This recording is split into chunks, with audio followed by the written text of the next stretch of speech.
Alright, so for this first one, it looks like you have all submitted, and looks like everybody got the same answer. Good. So you're just doing 7 minus 4 over 3 plus 2. 3/5 is going to be your answer for that. So slope. Make sure you put your y's on top. Somebody on something the other day had their x's on top. And in calculus, always, every time I give something that asks you to do slope, there'll be at least one person that puts their x's on top on accident, even though you know better. All right, so here's what we're going to look at today. I'm going to pause that right there. So what we're looking at, we're starting into derivatives. And derivatives have to do with tangent lines at a graph. So a tangent line is a line that just barely touches the graph. So as I move, you can see this orange point right here is staying still. As I move this point closer and closer and closer and closer to 0, I don't think I'm going to be able to actually get there. But you can see that the line that goes through the 2 points, the blue point and the orange point, it gets closer and closer and closer to being a tangent line. So that's the idea that we're going to look at. We could also do this from the left side. As we get closer and closer and closer to that point, we get closer and closer to having that tangent line, that line that just barely touches the graph at one single point. And as I'm saying closer and closer and closer and closer to, what does that make you think of that we have done recently? Limits. So limits are the basis of all calculus. They're used to reason through all calculus. Once we get past the understanding of what a derivative is, we don't use limits a lot anymore, but they're essential for understanding what a derivative is. So, here we have a secant line. And so this is just a quick definition. I don't think we need to really necessarily write it down. I'll put this link here, so if you want to get back to this, look at it anytime you can. But secant lines, a secant line is a line that passes through 2 points on a graph like the one shown to the left. So a secant line is going to pass through 2 points on the graph. But a tangent line is a line that touches the graph at just 1 point, like this one that we see here. So that is a tangent line. So you can see the difference there. We know how to find the slope of a tangent line using that should say secant right there. That was a mistake. That should say secant. We know how to find the slope of a secant line using 2 intersection points on the graph. In this investigation, we will find the slope of a tangent line, even though we only know 1 point on the graph. Specifically, we are trying to find the slope of the line tangent to the graph of f of x equals 1/2 times x plus 2 squared at the point where x equals 0. Okay. So what we're looking for right here is the graph of 1/2 x plus 2 squared. We're looking for the tangent line to the graph right here at this point where x equals 0. So we're looking for the line that is going to barely touch right there at 1 point. I'm going to keep going. So this is what I want you to do. Go over to slide 6 there.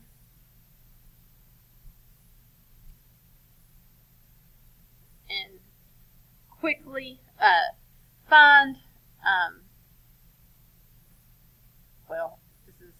I've got some mistakes on this. That says find f of 2. This says find f of 0. Find f of 0 for me. Okay, so find f of 0. I'm going to turn back to summary so I can see what.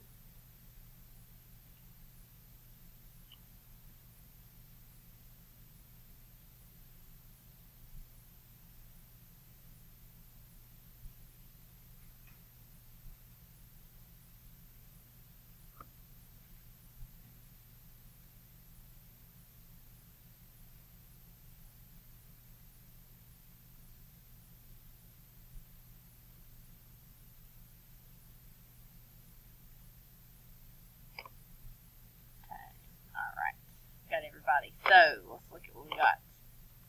All right, everybody got 2. What have you got to do there? just plug in 2 there. So when you plug in 2, you'll get f of 0. All right. So what I want you to do now is to find the slope of the line that passes through 0, f of 0, which we just found f of 0, so that is the point 0, 2, and then 4, f of 4. So you'll have to first find f of 4, and then I'll give you your 2 points, and then you'll do the slope formula to find that slope. And so you can go ahead, well, no, let's do this first one together. So so go ahead and find that formula. I'll turn it back to summary so we can see on everybody's. We found f of 0 already. That was 2. So that means we've got the point 0, 2. So we're going to find f of 4, which is going to be 1/2 times 4 plus 2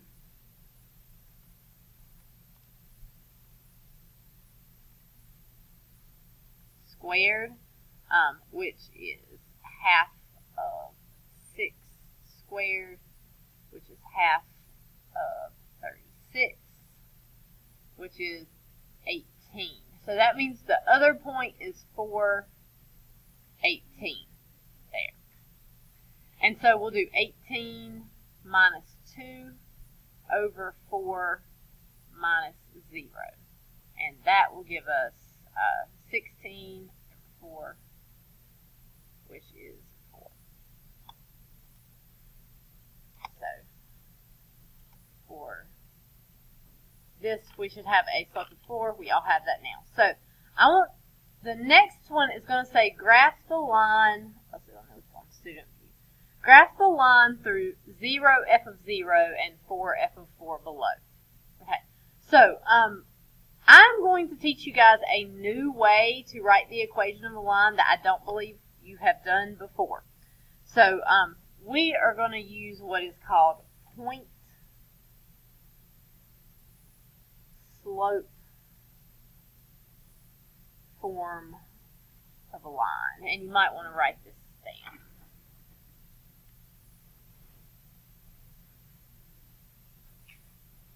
Okay. And point slope form of a line, when I was in high school, they taught us how to do point slope form. I used to teach it, but I quit teaching point slope form because it was just another formula to remember, and I found most kids didn't remember that formula. And then the only thing they ever remembered was y equals mx plus b. So I just started teaching it just from y equals mx plus b. So to write an equation of a line, if you have a point and a slope, you can use this equation. Y minus y1 equals m times x minus x1.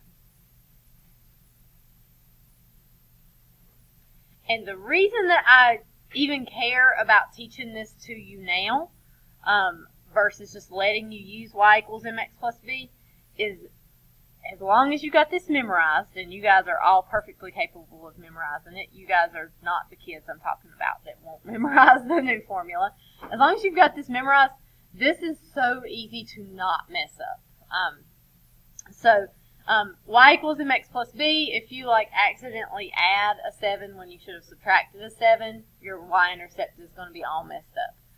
But this is super easy. So we just found that our slope was 4. We also have the point 0, 2, and we had the point 4, 18, right? So we've got the slope, and we also have not 1, but 2 points. So if we want to write the equation of a line using point slope form, we're just going to pick one of the points. It does not matter which one you pick. In fact, I'll do it with both of them. And so you're just going to plug it in. This here is your x1. This is your y1, and of course this right here is your slope. So the x and the y stay, so it'll be y minus 2 equals 4 times x minus 0. You don't have to write that minus 0 if you don't want. Or it would be perfectly acceptable to say y minus 18 equals 4 times x minus 4. could use this point right here instead. It doesn't matter which point you use. The reason that I teach you this way is because on the AP exam, your equations of lines do not have to be solved for y. So what I tell kids to do on the AP exam is if they ask you for the equation of a line, do it this way and leave it. It is very, very simple to distribute that 4, get y minus 2 equals 4x, and then move the 2 over, so this is y equals 4x plus 2, which is what we're more used to seeing. But if you don't have to do anything with that line, if you don't have to graph it, if you don't have to do any extra things there, then I want you to leave it like this. Because maybe you do something like this. Maybe you forget to distribute to that 4 and you write it like this. You do something like that, then you'll move your 18 over. You got y equals 4x plus 14, and that is wrong. And you're going to lose the answer point on that question because you simplified, whereas if you left it like this right here, you would have been fine. Okay, so we're going to use point slope form a lot, and we're going to leave it most of the time. Sometimes they might ask us to do something else with that line, and it might benefit us to solve it for y, but if it's just our answer, we're going to leave it. So whenever you do this problem, and actually, let's just, since I'm going to do that, let's not do the a of x. The great thing about Desmos is that Desmos will graph a line in any form. It doesn't have to be solved for y. Your calculator has to be solved for y. So, like for this one, we would have y minus 2 equals 4 times x minus 0. And Desmos will graph that. And we actually probably need to zoom out just a little bit so we can see those intersections there. But this is our tangent line, or not tangent, our secant line that we have here.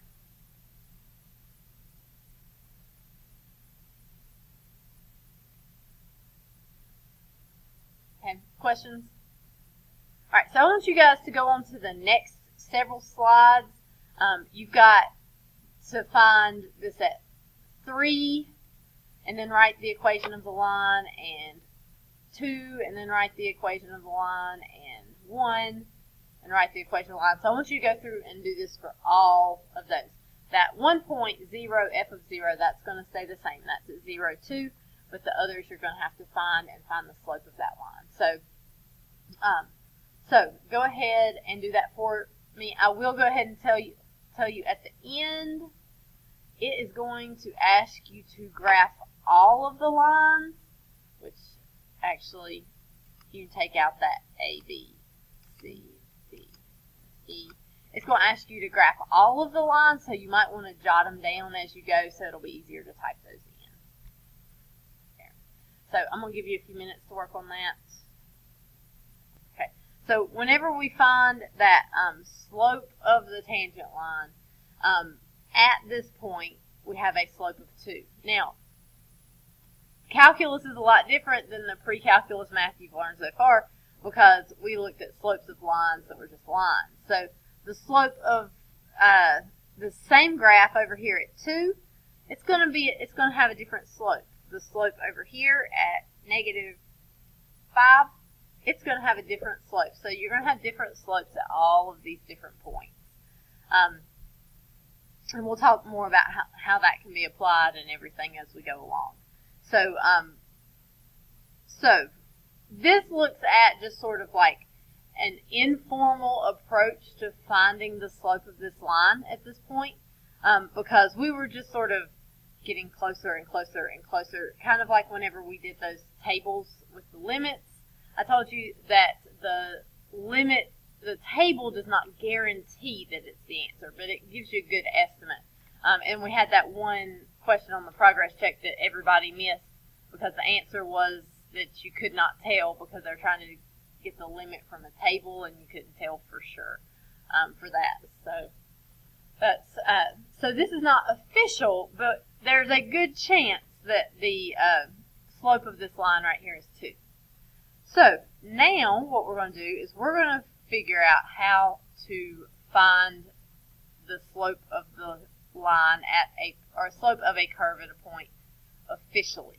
So, okay, so this is just another picture of kind of that same thing happening here, where if that point on the graph, even though we have a different graph here, we've got a cubic here, that point on the graph gets closer and closer and closer to that point that you're looking at, then the slope gets closer and closer to being the same slope as that blue tangent line that we see there. So we're going to come up with the rule for finding a derivative, our definition for finding a derivative. So, so in that picture that you've got there, I've got this point and this point, and I'm going to use some specific terms to define these. So this point on the graph, it looks like it's at about 3.25 or something like that. But and we don't need the computers anymore. You can put those. You don't have to put them up, but you can set them aside if you want. So it looks like it's like 3.25, but that's just a guess. So I have labeled this x, so it could be arbitrarily any point on the graph. So I'm going to call this distance right here, I'm going to call it delta x, which is just a change in the x. So if this is x and this distance right here is delta x, then the coordinates of this point, we could call it x plus delta x.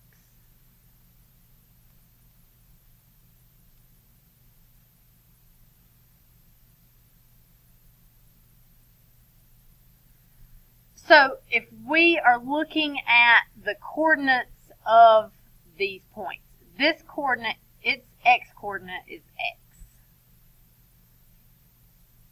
And then this point up here, its x coordinate would be x plus delta x.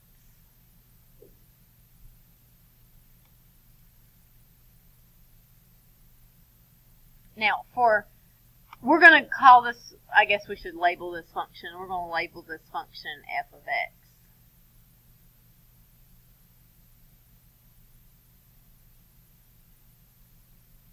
And so, if this coordinate right here is x, then the y coordinate that goes with it, we could call f of x. And so I'm going to label this over here f of x, because that's the y coordinate for that point.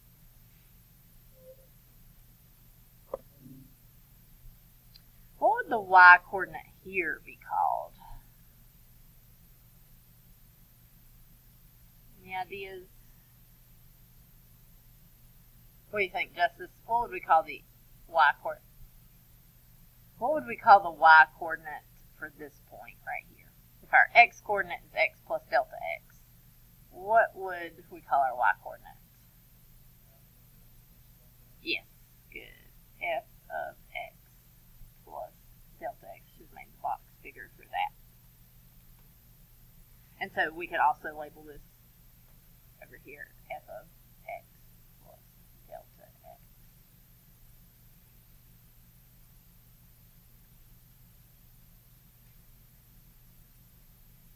Okay, so that gives us these 2 points. We've got x and f of x, and then we've got x plus delta x and f of x plus delta x. So those are, we keep thinking of those like our 2 points. So our 2 points are x, f of x, and our other point is x plus delta x, f of x plus delta x.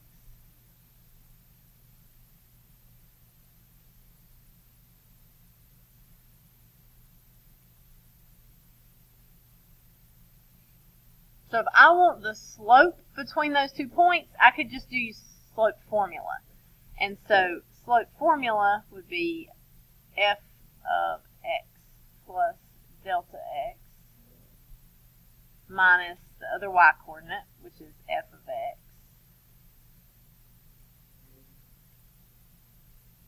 all over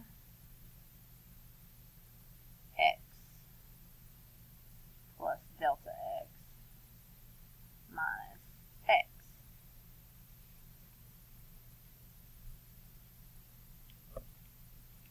And so I don't know anything about this function f, so I can't do anything with the numerator. Can anything happen in the denominator? What happens, Destiny? Okay, those x's are going to cancel. So this I could simplify a little bit and call it f of x plus delta x minus f of x all over delta x.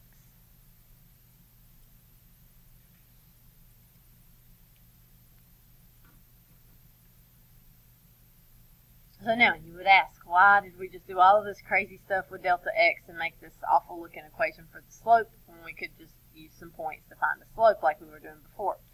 So whenever we're looking at this, this gives us the slope no matter where our points are, right? So it could be the point that we have right here, or it could be a point like way up here or down here. And no matter what our delta x is, the delta x could be really big or the delta x could be really small. It gives us our slope. So if we want to take this secant line right here and move this point closer and closer and closer and closer and closer to x, so that we get a tangent line like we were doing in the last, and what we were doing over here. So if we want, this is a different graph, but if we want to take this point up here and move it closer and closer and closer and closer to the actual point to get a tangent line, then what's going to happen to delta x? It's going to decrease. It's going to get smaller and smaller and smaller and smaller and smaller. And if we can get delta x to actually be 0, then we are right there at the point. We have our slope of that tangent line. So, as I say that delta x is going to get smaller and smaller and smaller and smaller and smaller, that should sound like language we were kind of using with our limits. So, make sure you write this down. We're going to have the limit as delta x approaches 0 of f of x plus delta x minus f of x all over delta x.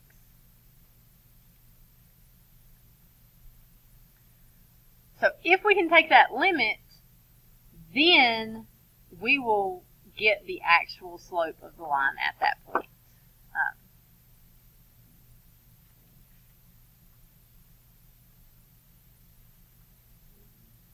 Okay, questions?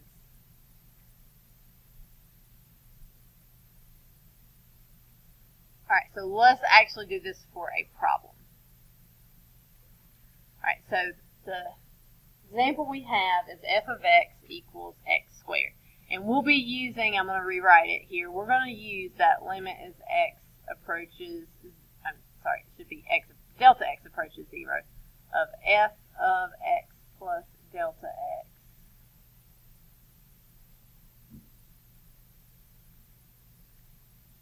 minus f of x all over delta x.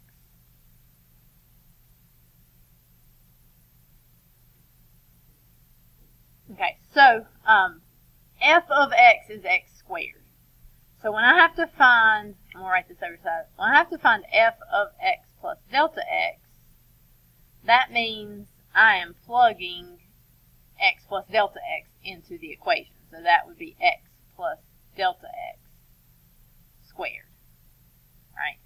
So this limit is going to be the limit as delta x approaches 0 of x plus delta x squared minus the f of x, we already know what f of x is, it's just x squared, all over delta x.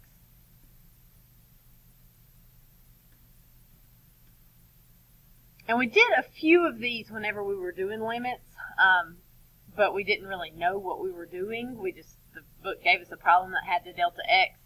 So whenever we have to do one of these, we're going to square double square right here. So this is going to be the limit as delta x approaches 0 of x squared plus 2x delta x plus delta x squared minus x squared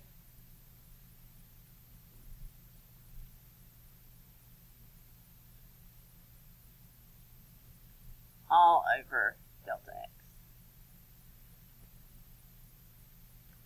Alright, so when we look at that, Lakin, do you see anything that will cancel? The x squareds are gone. Once those x squareds are gone, now everything in the top has a delta x with it, so I can factor out a delta x.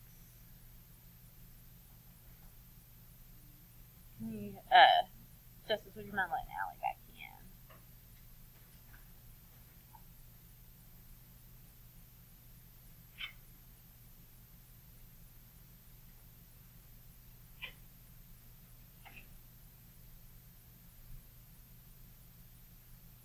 Allie, if you'll give me did you do the free response also? If you'll give me that and then any work that you have too. I'll take those. Alright, so delta x, those can cancel. Now we're doing the limit as delta x approaches 0, so we would plug in 0 for delta x, and so we would get 2x. Technically we get 2x plus 0, but that is just going to be 2x.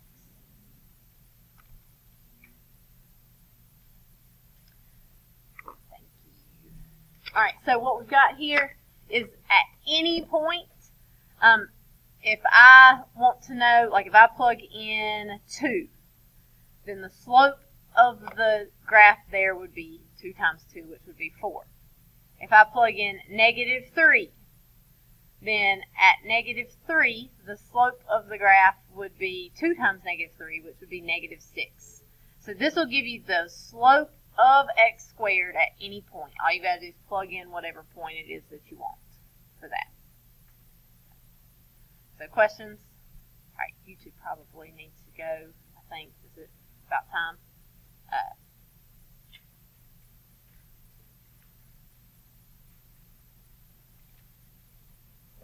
So we're going to do one more example, and I'll put this if you want on there. If you want. We are going to have a few problems from homework. I don't know if you guys take your books home, but it is from. It is from page 131. So you need to take a picture of that. There. Alright.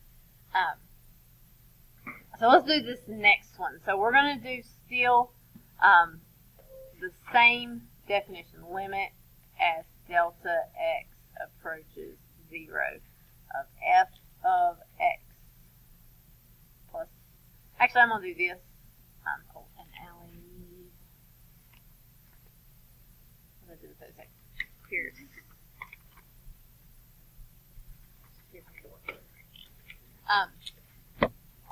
I'm going to actually do something just a little bit different. Our textbook uses a delta x. Sometimes some textbooks and some of the AP stuff will use an h instead. So I'm going to use an h this time, just so you see there's really no difference.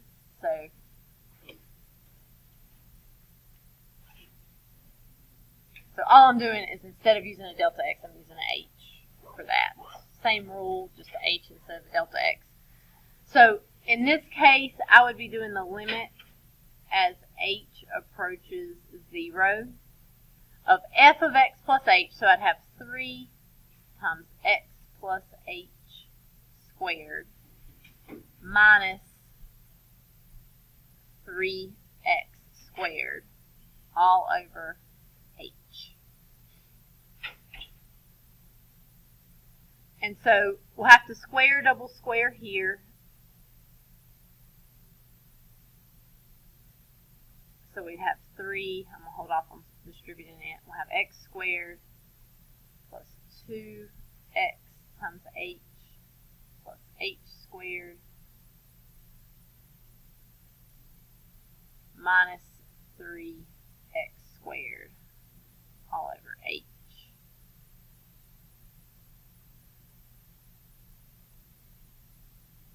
So that's going to be 3x squared plus 6xh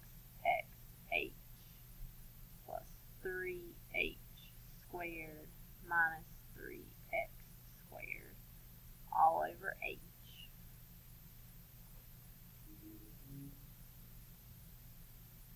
Questions here? Alright, Justice, you see anything on cancel? Okay, 3x squared and negative 3x squared cancel, which is usually what's going to happen. Usually it should, everything except for the h or the delta x should usually cancel out. That means you can factor out an h.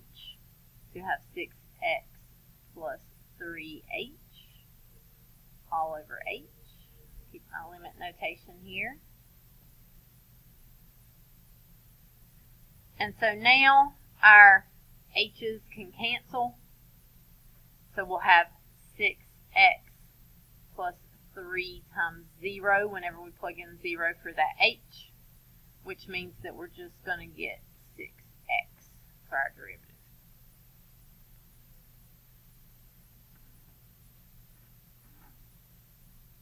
Okay, questions? Alright, you do not have this one on here, but let's just really quickly look at least how to set this one up. So if you want to kind of like squeeze this over on the side or put it on a separate sheet, that's fine. Here's some notation. We'll talk more about notation next week, but we've got f with this little tick mark behind it of x. We read this right here as f prime of x, and it is the derivative.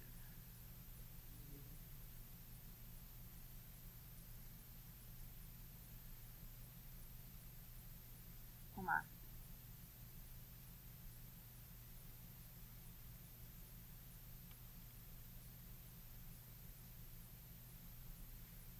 Okay, so we're asked to find the derivative of this, so we'll use that limit definition of a derivative. So we'll have limit as delta x approaches 0 of, we've got to have x plus delta x cubed plus 2 times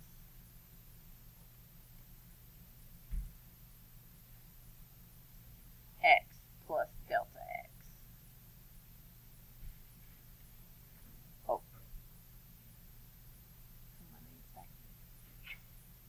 Oh, Lily's back. Alright, did you do the response, Lily? Okay, that's fine. Alright, so I'll just take what you've got there. And then, so that's just the x plus delta x part. You still have to subtract, in parentheses here, x cubed plus 2x.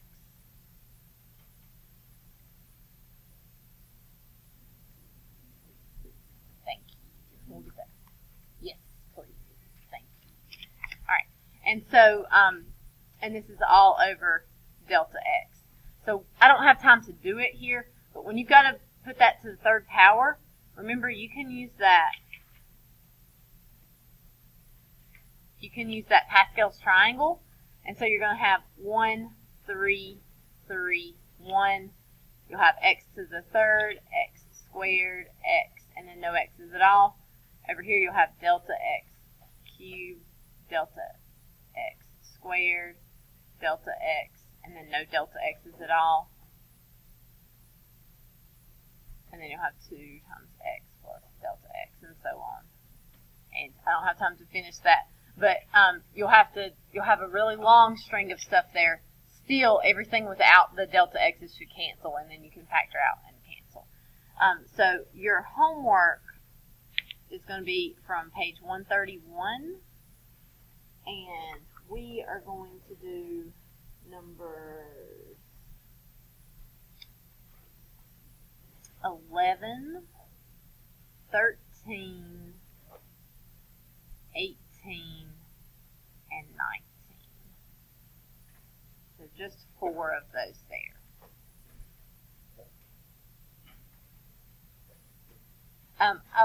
I will tell you on 11 it's a little bit weird because your equation's like f of x equals 7 or something like that. So when you plug in a number for 7, there's nothing to plug in. So the top part's just going to be like 7 minus 7 over delta x for that. So it'll be a little bit strange.